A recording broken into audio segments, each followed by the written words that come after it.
कल हम लोगों का कौन सा टॉपिक कवर हो चुका था, पहले वो मुझे बताइए एक बार। मतलब आज कहाँ से फिर स्टार्ट करें? रिलेटिव रिफ्रैक्टिव इंडेक्स का न्यूमेरिकल करा दिया था मैंने, कोई थ्री मीडियम वाला ऐसा कुछ, या अभी वो बाकी है डिस्कस होने? हेलो। बाकी है। चलो। चलो अभी समझा दो। ओके बेटा। देखो, एक क्वेश्चन देखते हैं। पीछे सारी चीज़ें मैंने बता दी थी, क्या रिलेटिव रिफ्रैक्टिव इंडेक्स है। इसके आपको दो टाइप के न्यूमेरिकल्स मिलेंगे। ठीक है। अब ये दो टाइप के न्यूमेरिकल्स आपको कैसे अटेम्प्ट करने हैं वो देखो।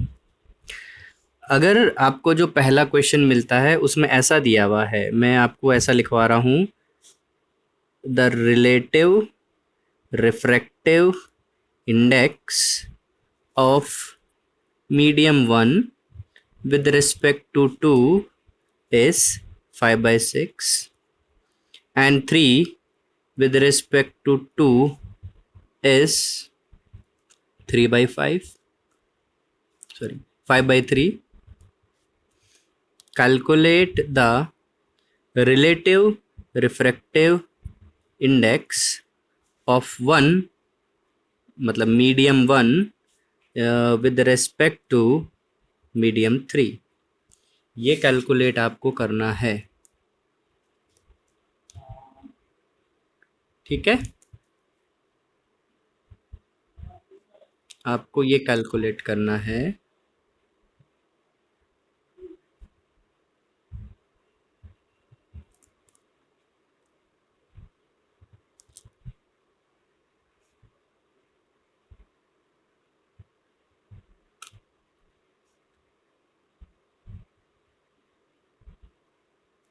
चलो अब जरा इसको समझिए कैसे करेंगे। एक छोटी सी चीज और बता रहा हूं जिसे कहा जाता है प्रिंसिपल ऑफ रेसिप्रोकैलिटी। प्रिंसिपल ऑफ रेसिप्रोकैलिटी, इसे समझना।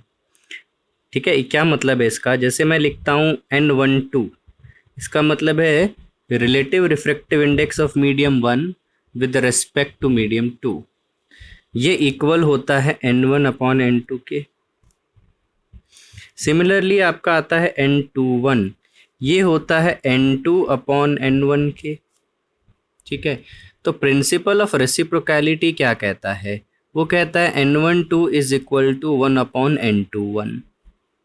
अगर ये सीक्वेंस आप रिवर्स करके लिखना चाहते हो, तो जो भी रिफ्रैक्टिव इंडेक्स है, रिलेटिव रिफ्रैक्टिव इंडेक्स, उसका रेसिप्रोकल कर दे। इसी को प्रिंसिपल ऑफ रेसिप्रोकैलिटी कहा जाता है। और कई जगह से ऐसा भी लिखा हुआ मिलेगा, N12 multiply by N21 is equal to 1, ये भी लिखा हुआ मिल सकता है। ठीक है, ये साइक्लिक प्रिंसिपल हो गया। आप 1 से 2 गए, 2 से 1 पर वापस आ गए, 1 से मीडियम 2 पे गए और 2 से मीडियम 1 पर वापस आ गए। अगर ये साइकिल कंप्लीट हो रही है in a same order, same order मतलब अगर आप 1 से 2 का पेयर बना रहे हो तो आपका मूवमेंट एंटी क्लॉकवाइज है, तो 2 से 1 का भी एंटी क्लॉकवाइज अगर बना रहे हो पेयर, तो आप जहाँ से शुरू है वहाँ पे आगे एक साइकिल कंप्लीट हो गई। तो जब कभी भी अगर साइकिल कंप्लीट होती है तो उनका प्रोडक्ट हमेशा 1 के इक्वल आता है। ठीक है, अब इसी कॉन्सेप्ट को, ये छोटी सी चीज को या फिर इसको, दोनों को एक साथ आप मान सकते हो, लेकिन इसका यूज करेंगे हम इस न्यूमेरिकल में। हमें फॉर्मूलेशन जनरेट करना है। देखो, हमें 3 मीडियम मिल रहे हैं, 1, 2 और 3।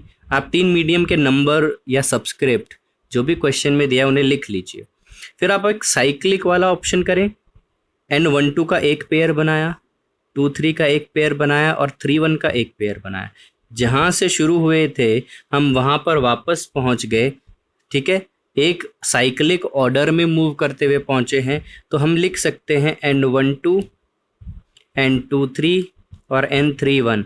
अगर इनका प्रोडक्ट किया जाए तो ये इक्वल होगा 1 के। इसे समझना, 1 to 2, 2 to 3, 3 to 1, एक साइक्लिक ऑर्डर में चल रहे हो आप। ठीक है, इसे 1 3 नहीं लिख सकते, 3 1 को अगर 1 3 लिखोगे तो गलत हो जाएगा, यहाँ पर 3 1 ही लिखना पड़ेगा। अगर ये साइक्लिक ऑर्डर फॉलो करते हो तो इन सब का प्रोडक्ट 1 के इक्वल होगा। ऐसे 4 मीडियम भी हो सकते हैं, 5 भी हो सकते हैं, 1 2 3 4।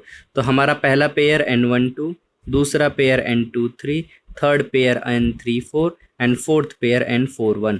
हम अगर इसी साइक्लिक ऑर्डर में चल रहे हैं तो इन सब का प्रोडक्ट 1 के बराबर होगा। ये हमारा concept of relative refractive index में साइक्लिक ऑर्डर को हम कह सकते हैं। आप चाहे तो पुट करके देखो, आपको क्लियर ये चीज़ मिल भी जाएगी। N1 2 क्या है, N1/N2। N2 3 क्या है, N2/N3। N3 4 क्या है, N3/N4। और N4 1 क्या है, N4/N1। N1 से N1 कैंसिल, N2 से N2 कैंसिल, N3 से N3 कैंसिल, N4 से N4 कैंसिल, आंसर आ जाएगा 1। क्या ये बात समझ में आ गई? अरे क्या ये बात समझ में आ गई?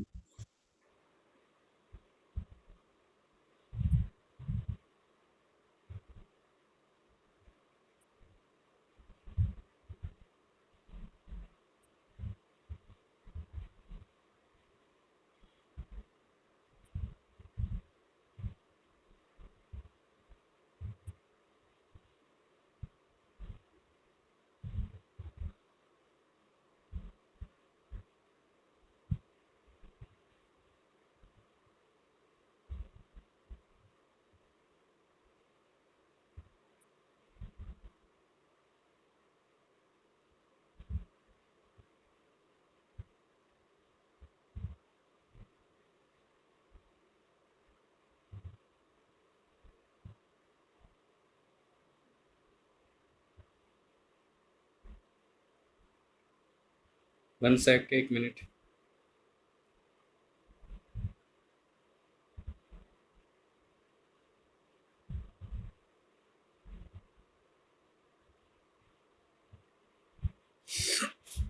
ठीक है, अगर ये चीज़ समझ में आ गई तो इस चीज़ को यहाँ अप्लाई करो, you will get the answer. या तो आपको N31 मिल जाएगा या N13 मिल जाएगा। अगर 3 1 मिला तो रेसिप्रोकल कर लेना, N13 आपको उससे मिल जाएगा। देखो क्या दिया है, 1 2 3, 3 मीडियम्स है, लाइट 3 मीडियम में ट्रैवल करती हुई जा रही है, तो आप इधर पे 1 2 3। अब इसी का वो जो सीक्वेंस है 1 2 2 3 3 1 इक्वल्स टू 1। N12 गिवन है, देखो 1 2 ही गिवन है। देखो ये सीक्वेंस होता है ना, medium 1 with respect to 2, 1 2 1 2 given है, 5/6 मल्टीप्लाई 2 3। यहाँ 2 3 की जगह 3 2 दिया है तो इसका रेसिप्रोकल कर दो। अगर 2 3 की जगह 3 2 गिवन हो, 3 पहले 2 बाद में, मतलब ये सीक्वेंस इसका रिवर्स है, तो इसका रेसिप्रोकल कर दो प्रिंसिपल ऑफ रेसिप्रोकलिटी के अकॉर्डिंग, 3/5।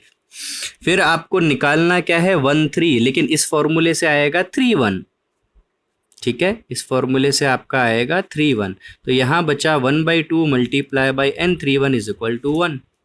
यहाँ से N31 आया 2, तो N13 क्या होगा, सीक्वेंस रिवर्स हो रहा है तो रेसिप्रोकल कर दो, 1/2, आंसर इज 1/2। समझ में आ गया क्लास? सिंपल चीज है। ठीक है, एक क्वेश्चन आप लोग ट्राई करिए। Calculate relative refractive index of medium 3 with respect to 2 if relative refractive index of medium 1 with respect to 2 is 7/6, medium 1 with respect to 3 is 7/5। Calculate करिए।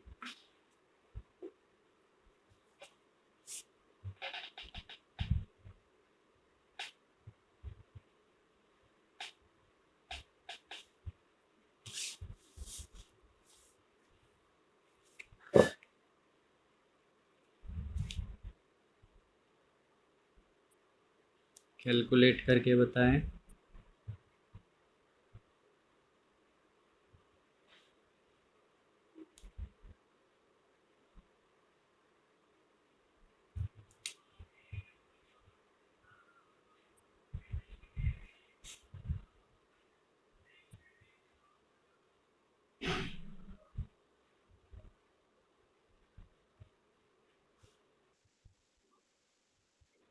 6/5। यस, 6/5 करेक्ट है। 6/5 इज करेक्ट। ओके, छोटी सी चीज थी, cover हो गई है। मैं आपको स्नेल्स लॉ बता चुका हूं या नहीं? देखो, एक लॉ है जिसका नाम है स्नेल्स लॉ। थ्योरेटिकली भी आता है, और आप एक बार ना बेटा चैनल पर मैंने इसकी वीडियो डाली हुई है, क्लास रिकॉर्डिंग ही है, जो आपको शेयर ही करना पड़ेगा। वहाँ से भी आप थोड़ा बहुत कुछ चीज़ों को और देख पाओगे, मतलब लॉ ऑफ रिफ्रैक्शन देख पाओगे। मैं लॉ ऑफ रिफ्रैक्शन को ज़्यादा डिटेल में यहाँ नहीं बता रहा हूँ, सिंपली स्नेल्स लॉ बता रहा हूँ। स्नेल्स लॉ क्या कहता है, एक छोटा सा क्वेश्चन के थ्रू समझिए।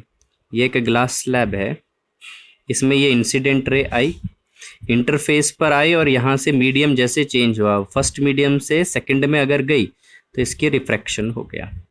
अब रिफ्रैक्शन होने पर जो यहाँ पर एंगल आई है, यहाँ पर एंगल आर है। स्नेल्स लॉ क्या कहता है कि sine I upon sine R ये चीज़ हमेशा कांस्टेंट होती है, ये बताता है स्नेल्स लॉ। मतलब क्या है, the ratio of sine of angle of incidence to the sine of angle of refraction. जब साइन लिखोगे सब्जेक्टिव में तो SINE होगा, क्योंकि उसका शॉर्ट फॉर्म है। ठीक है, the ratio of sine of angle of incidence to the sine of angle of refraction is always constant. अब ये कांस्टेंट तो आपको NCERT में नहीं बताया, लेकिन मैं जरूर बताऊंगा कि कांस्टेंट क्या है। इसको समझने के लिए थोड़ा सा इस साइन आई और साइन आर को अलग करो, जब समझ में आएगा। मान लो कि ये थीटा है, θ1, और इसका नाम हो गया θ2, मतलब मीडियम 1 मीडियम 2। तो मीडियम 1 का रिफ्रैक्टिव इंडेक्स N1 ले लेते हैं, मीडियम 2 का रिफ्रैक्टिव इंडेक्स N2। जब मैं सिर्फ रिफ्रैक्टिव इंडेक्स बोल रहा हूँ तो इसका मतलब एब्सोल्यूट होगा, मेरे को एब्सोल्यूट रिफ्रैक्टिव इंडेक्स बोलने की जरूरत नहीं है। तो बेसिक रूल ये कहता है sine theta is always inversely proportional to refractive index of medium, जिस किसी मीडियम की बात कर रहे हो। ठीक है, अगर इसी अकॉर्डिंग देखा जाए तो हमारा बनना ये चाहिए साइन θ1 अपॉन साइन, अच्छा ऐसा कर लो, ये प्रोपोर्शनल है, इसका मतलब ऐसा हो सकता है sine theta is equal to k/n। तो कह सकते हैं n sine theta is always constant. अब ये k और ये चीज़ अलग है, ये कांस्टेंट क्या है, एक्चुअली 1 ही है और कुछ नहीं है। ये कांस्टेंट एक्चुअली 1 ही है, लेकिन मैं उसको k ही लिख रहा हूँ। तो n multiply by sine theta, जिस मीडियम में हो और उस मीडियम का साइन थीटा, इसका प्रोडक्ट इक्वल होगा नेक्स्ट मीडियम का रिफ्रैक्टिव इंडेक्स और उसका साइन थीटा। तो कह सकते हैं जैसे यहाँ पर N1 इंटू साइन थीटा, अगर ये I हो, जैसे यहाँ लगाएं, ये आपका क्या है, इंटरफेस फर्स्ट मीडियम, तो लिखोगे साइन I और इसका refractive index N1 is equal to second medium में पहुंचे, ये बना साइन R और इसका रिफ्रैक्टिव इंडेक्स N2। तो यहाँ से क्या मिलता है, sine I upon sine R is equal to N2 upon N1। N2 upon N1, तो ये तो मीडियम पे डिपेंड कर रहा है, चाहे आप एंगल कितने बदल दो N2 अपॉन N1 ही बनेगा ये। तो ये चीज़ हमेशा कांस्टेंट बनी रहेगी, यही कांस्टेंट यहाँ पे है। ठीक है, यही कांस्टेंट यहाँ पर आता है। तो ये थोड़ा सा आप लोग ध्यान रखिएगा, इसका ज़्यादा यूज़ नहीं होता आपके कॉन्सेप्ट्स में, लेकिन आगे आपको बाद में कभी ज़रूरत पड़े, इन फ्यूचर भी तो कभी काम आ जाएगी। In future means in 12th class ये चीज़ आपको ज़रूरत भी पड़ेगी। यहाँ पर एक क्रिटिकल एंगल का क्वेश्चन कभी कभार बन सकता है, जो आपके येलो बॉक्स में दिया हुआ है, तो वो मैं समझा दूंगा। Clear this one? कैसे लिखा है मैंने ये दोबारा से देख लीजिए। जिस मीडियम में एंगल बन रहा है और उस मीडियम का रिफ्रैक्टिव इंडेक्स का product, sine of the angle and medium का रिफ्रैक्टिव इंडेक्स का प्रोडक्ट हमेशा कांस्टेंट रहेगा। ठीक है, वो कांस्टेंट किसके रहेगा, अगले मीडियम का भी क्या ले लो, साइन के साथ जो एंगल बन रहा है और उसका रिफ्रैक्टिव इंडेक्स। ठीक है, ये चीज़ें कांस्टेंट रहेंगी हमेशा। ठीक है, क्लियर क्लास?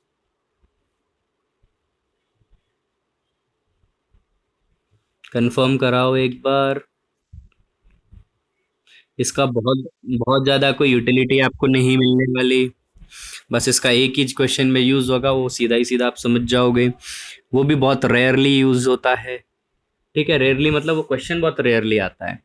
अगला आपको जो देखना है वो क्या है बेटा, आप लोगों ने जो लेंस के क्वेश्चंस करोगे, तो लेंस में कल बता चुका हूँ ऑप्टिकल सेंटर के बारे में। जो आपके बाई कॉन्वेक्स लेंस होते हैं, इसमें जहां जिस पॉइंट को हम ओरिजिन कहते हैं वो होता है ऑप्टिकल सेंटर। और ऑप्टिकल सेंटर जैसे वहां कहते थे all distance are measured from pole, यहाँ होगा all distance are measured from optical centre. लेकिन यहाँ पर एक सिचुएशन और है कि ऑप्टिकल सेंटर से जाने वाली लाइट की रे सीधी की सीधी निकल जाती है।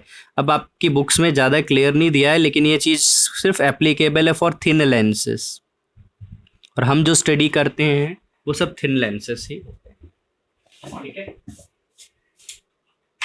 what we are dealing is only the thin lenses। V का मतलब ये नहीं है कि मैं जो क्वेश्चन आपको टेंथ में जो भी क्वेश्चन मिलेंगे वो सभी के सभी थिन लेंसेस से ही रिलेटेड होंगे, इसके बाहर नहीं जाएंगे।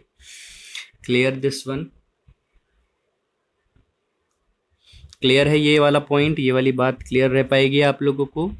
देखो, सभी न्यूमेरिकल में फिर आपको दो ही फॉर्मूलों का यूज करना है। वहां मिरर फॉर्मूला था ना, यहाँ आपका ऐसा करके एक लेंस फॉर्मूला आ जाएगा। फर्क क्या होगा, मिरर में प्लस होता है, लेंस फॉर्मूले में बीच में माइनस। सभी साइन रूल सेम, यू हमेशा नेगेटिव, हाइट ऑफ ऑब्जेक्ट हमेशा पॉजिटिव। फोकल लेंथ और रेडियस ऑफ कर्वेचर, अगर कॉनकेव लेंस है, मैंने कहा देखो कॉनकेव लेंस तो नेगेटिव जैसा कि कॉनकेव मिरर में होता था, focal length radius of curvature positive convex lens में, जैसा कि कॉन्वेक्स मिरर में होता था। तो ये चीजें एग्जैक्टली सेम है, कुछ चेंज नहीं है यहाँ पर। ठीक है, ये चारों की चारों चीजें सेम है। फर्क जो आएगा वो ये दो फॉर्मूले, लेंस फॉर्मूला जो है उसमें बीच में माइनस आता है, और लेंस के मैग्निफिकेशन में यहाँ पर प्लस आता है, वहां पर यहाँ पर माइनस आता था। अब v का साइन हम लोग जैसे वहां निकाल रहे थे वैसे ही यहाँ पर कैलकुलेट कर लेंगे। u का साइन हमेशा नेगेटिव, मैग्निफिकेशन का जो रूल था, magnification and height of image is always same, ये यहाँ पर भी है। ठीक है, हाइट ऑफ इमेज इन्वर्टेड होगी तो नेगेटिव होगी, तो मैग्निफिकेशन भी नेगेटिव होगा, क्योंकि वो वाला जो फॉर्मूला है ना, ये यहाँ पर भी सेम तरीके से एप्लीकेबल है। अगर आपको हाइट से मैग्निफिकेशन निकालनी हो तो ये यहाँ पर, बस इन तीन चीज़ों में से ये दो चीज़ें बदल गई हैं, वहाँ से सब कुछ सेम है, नाम बदलेगा। भाई क्वेश्चन जो वहाँ पे कॉनकेव के लिए दे रहा था यहाँ लेंस के लिए देना शुरू कर देगा। Everything is same exactly. और बल्कि जो थर्ड केस आपने पढ़ा था वो यहाँ पे बड़ा इजी हो जाता है। जो पिछली बार इमेज और ऑब्जेक्ट के बीच का डिस्टेंस वाला क्वेश्चन देखा था, वो तो यहाँ पर बहुत ही ज़्यादा इजी हो जाती है। चलो हम लोग ज़्यादा बातें करे बिना सीधा क्वेश्चन पर आते हैं। This is the last topic. और एक चीज़ और साथ में पहले ही सुन लो, पावर ऑफ एनी लेंस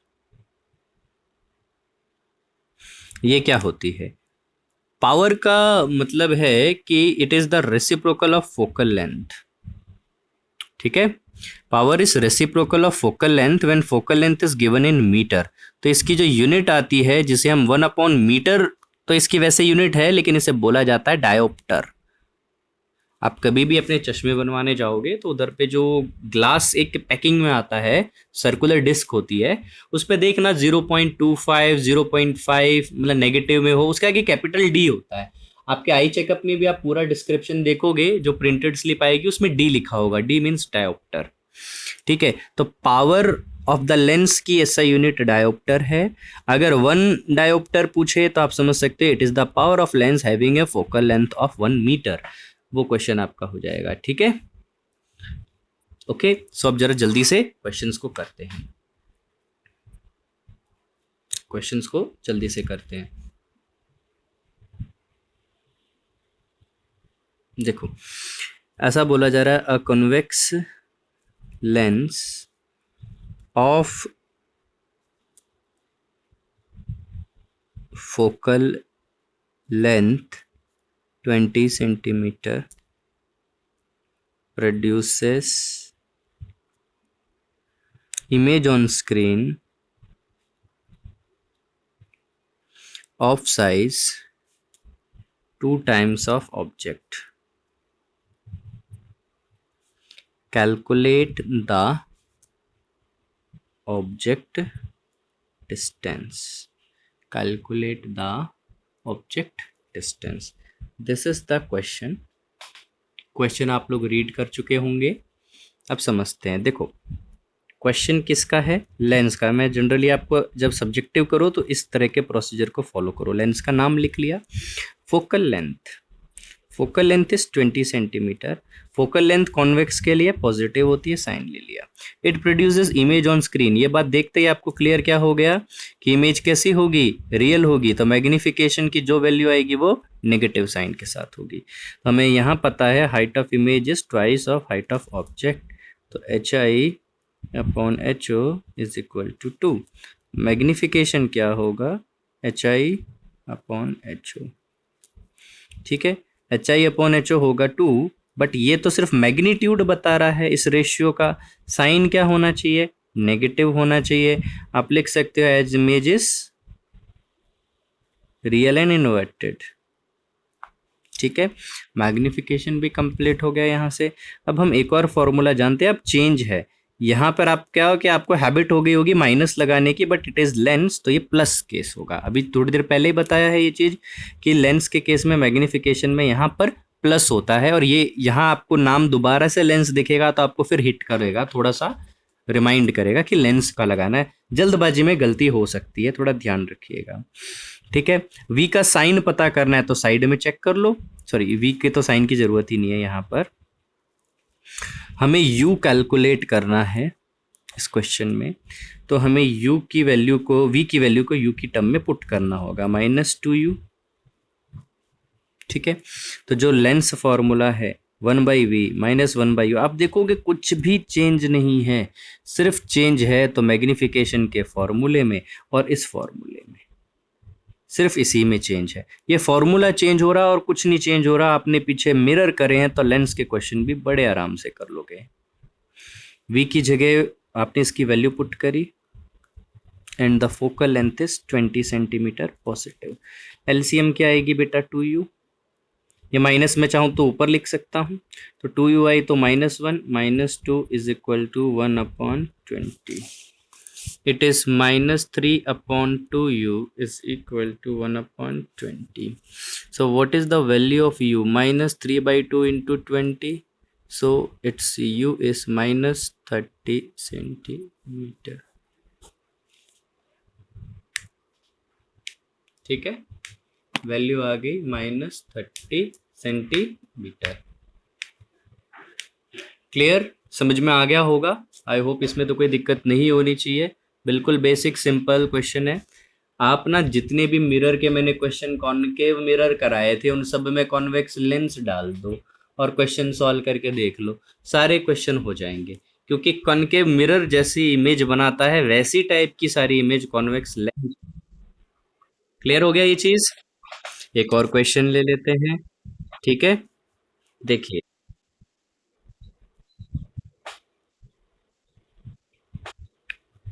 हाँ जी, हाँ जी।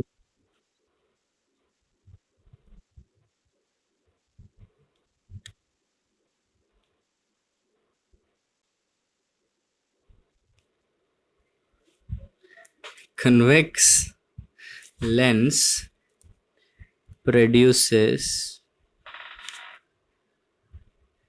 image on screen। हाँ हाँ ठीक है, at a distance of 20 centimeter and is of size 2 times of object।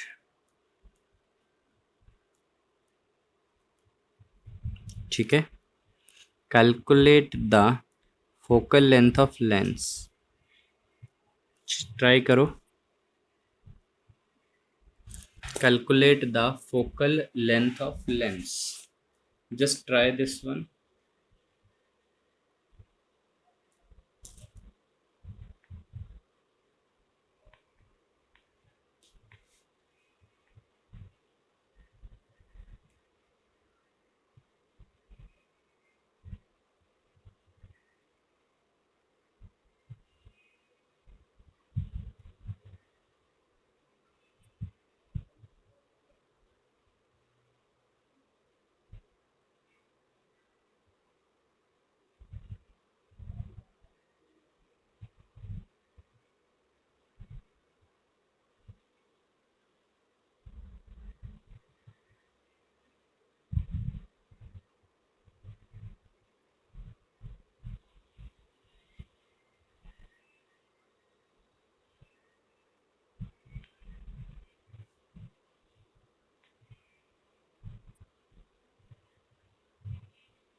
किसी का भी नहीं आया बेटा, इतने टाइम में आंसर आ जाना चाहिए। You must get the answer in this time. पहले वाले ही सेम क्वेश्चन है, बस तो फॉर्मूले चेंज हो रहे हैं।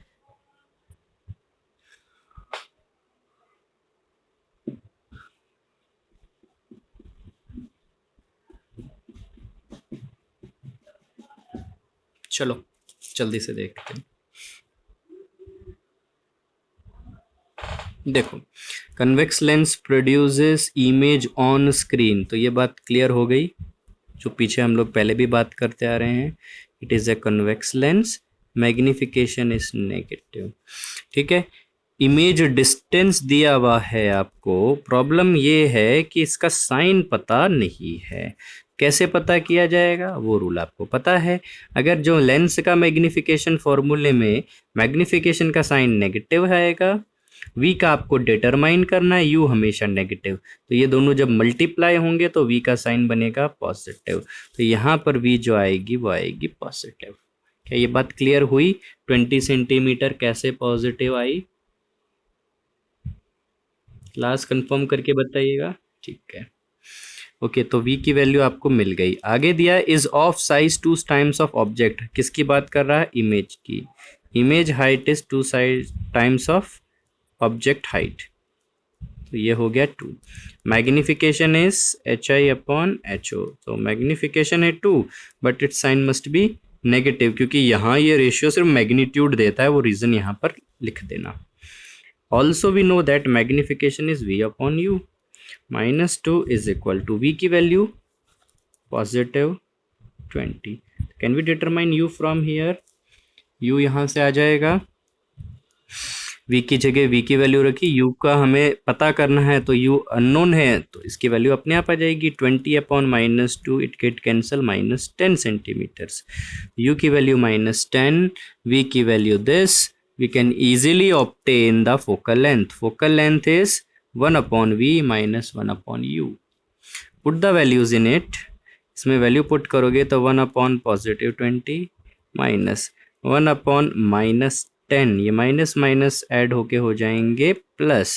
सो the LCM is 20, 1 + 2, 3/20, but this is the reciprocal of focal length. Focal length is 20/3 centimetre. Positive आ रहा है मतलब कॉन्वेक्स होना चाहिए, कॉन्वेक्स लेंस से स्टार्टिंग में दिया हुआ था। क्लियर हुई ये बात? क्या ये बात क्लियर हो गई?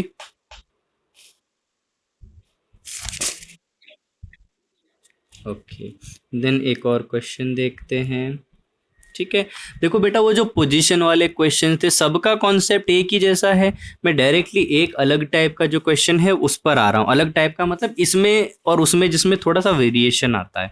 वो जो क्वेश्चन किया था हमने, द डिस्टेंस, लास्ट टाइप का, distance of image and object is 50 centimetre. ठीक है, if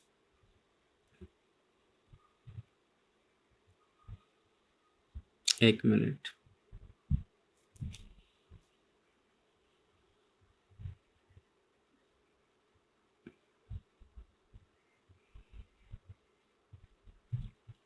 if image reduced is 2 times of object and image is obtained on screen and image is inverted, ऐसा लिख देता हूँ। Calculate focal length.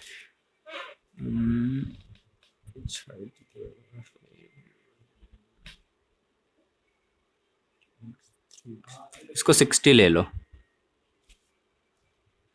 ठीक है, calculate focal length.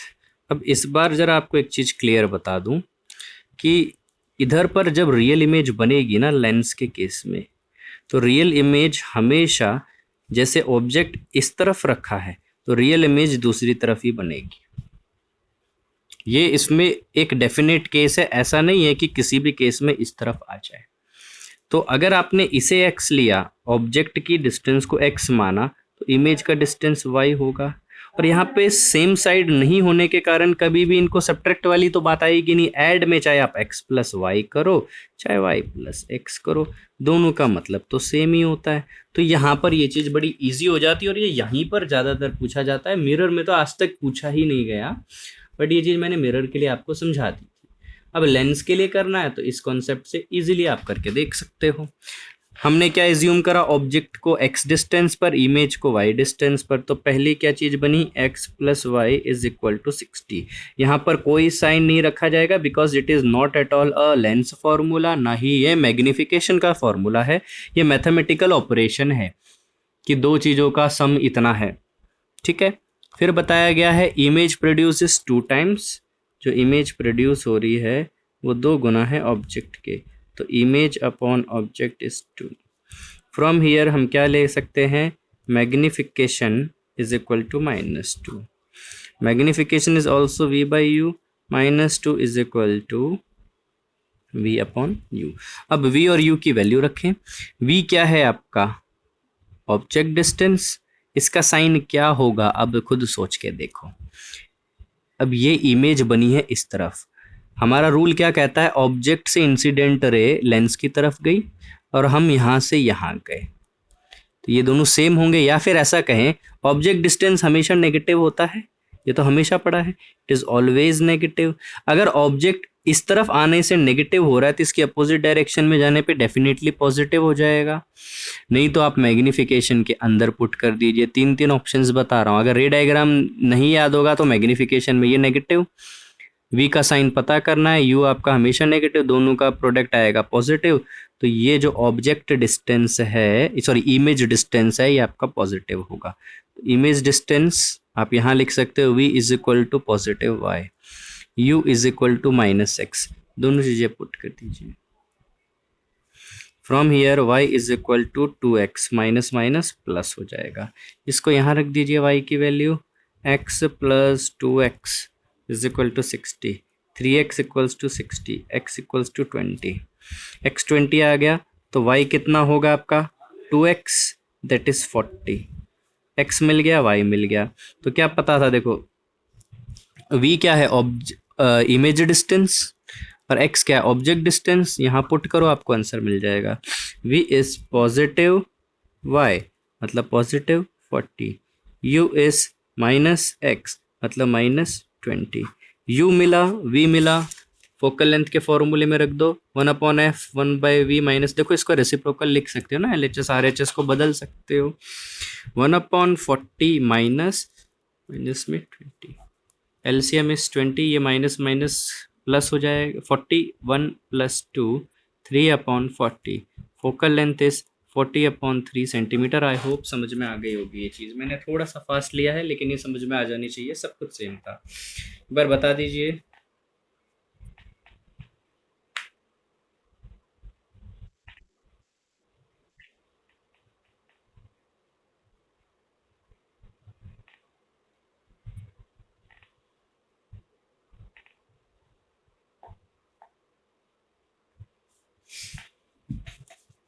Okay तो ये आपके वही बिल्कुल सेम चीज़ें हैं जैसी हम पहले पढ़ते आ रहे थे, बिल्कुल वही चीज़ें हैं, ठीक है।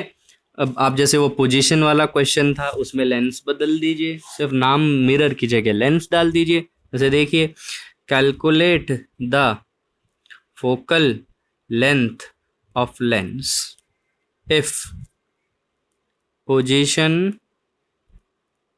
Of lens is 60 centimetre.